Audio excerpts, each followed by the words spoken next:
Hey guys, welcome back. So today I'm going to be doing a tasting video of my coffee smoked dark mild. So I've just poured it up off the keg. It's been in the keg for 7 days now. You may or may not remember, but about a year ago I did a coffee dark mild. So I created a dark mild recipe and then I added some freshly ground coffee beans from a local coffee roaster quite close to home, just to add a little bit more to the dark mild recipe, a little bit of complexity, I guess. So I really enjoyed that. So I'm revisiting, or have decided to revisit that recipe this year, now that we're heading towards winter.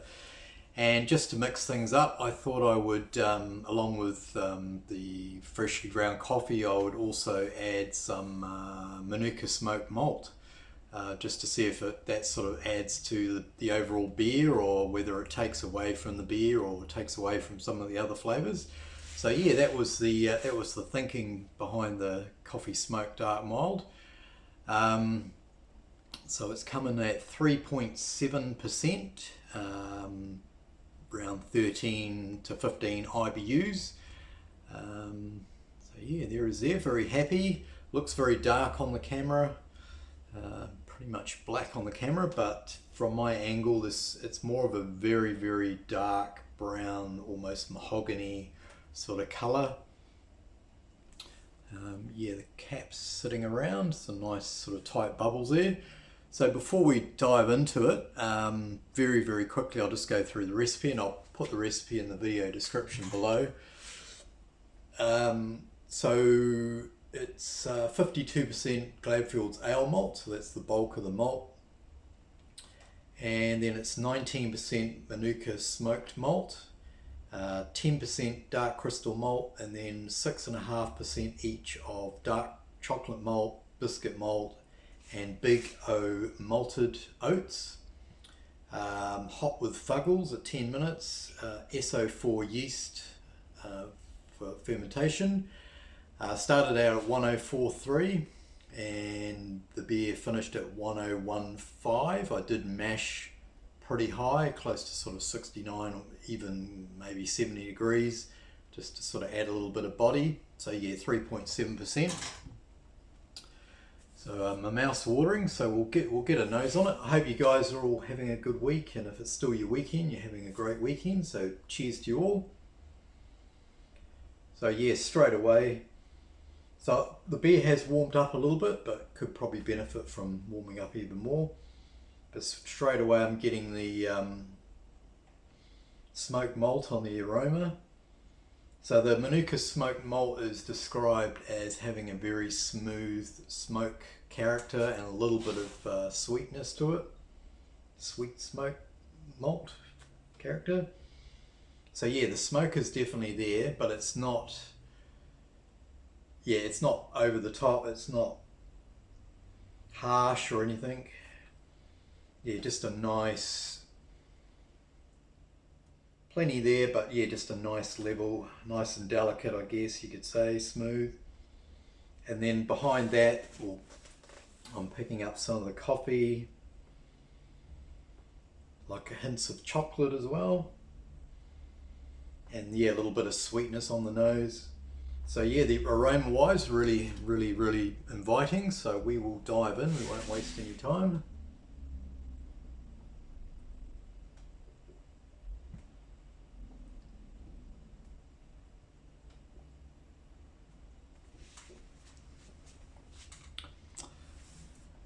First up, I really like it. Very, very nice drinking beer. So I'm getting that nice, delicate, smooth smoke again in the flavour. So I think I said I used 19%, which for me personally, that is a good level. I didn't really know how much to add, so I went with that sort of around the 20%, 19%, and that's a good amount for me. Yeah,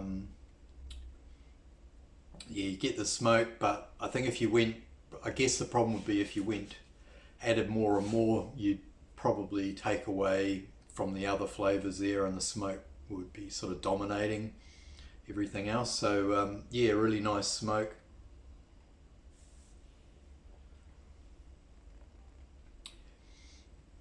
And then the chocolate, it sort of ties in with the smoke. They're sort of intertwined almost.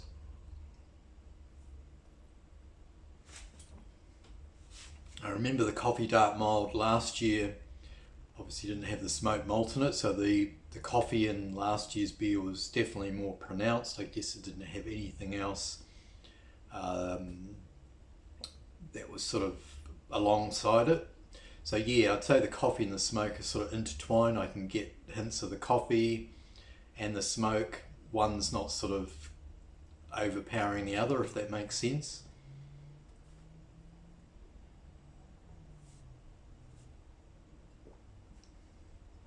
And then I'm getting some nice hits of chocolate. It's got dark chocolate in. Getting some sort of almost like a slightly nutty sort of sweetness, possibly from the dark crystal. And then it's got a pretty, even though it's relatively thin beer, like I say, I did mash it high, so it did finish fairly high, 1015. It's got a slightly creamy mouthfeel to it, probably down to the big O malted oats that were added in there, only 6.5%, but just enough to give it a little bit of nice sort of creamy mouthfeel.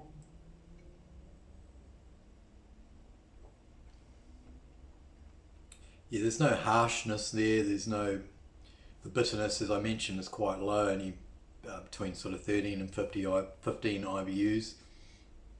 So yeah, very smooth, easy drinking beer, which is one of the things I really love about a mild, as you guys will have if you've tried it or made it yourself. You know, it's got some really good flavors, but you know, it's not a heavy going beer. It's nice and easy to drink. But I was very happy with last year's beer, and I'm very happy with this one.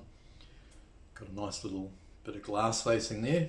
So yeah, if you're into your dark milds and you're looking to maybe add a bit of a twist, you know, you could either go with the coffee on its own. You could even probably just go with the smoked malt on its own, and then of course you could add them both together. Probably depends on what your personal preference. If you're a big coffee head, you know, maybe go with the coffee dark mild. If you can add the smoked malt to it, maybe up the coffee that I used. I used the same amount as I did last year. If you want that a little bit more pronounced, you'd probably have to maybe double what I put in. Yeah, very happy with smoked malt. I've never used smoked malt in any beer that I've created. So I think this might encourage me to maybe add it to some other dark beer style. So thanks for watching, guys. Yeah, if you've got any questions, sing out. I'll put the recipe description below. Just remembering that it is for a smaller batch size, so I'll put all the percentages, etc. next to the malt, so you can scale that up if you're interested. But yeah, very happy, and it's, I guess the best way to sum it up is, if I bought this at a bar, would I be happy that I paid money for it? And I would. And also, would I buy another one? And I certainly would. I think that's a good way to judge your own beers. Would you be happy to pay for it? And would you go back and buy another glass of that beer? And if the answer is yes to both of those, then you should be pretty happy with the results. So okay, stay tuned, enjoy the rest of your weekend. It's Sunday, sort of just after lunch, but I'll aim to get this up for Sunday evening our time. And yeah, I hope you enjoyed it. Catch you next time. Over and out. Cheers.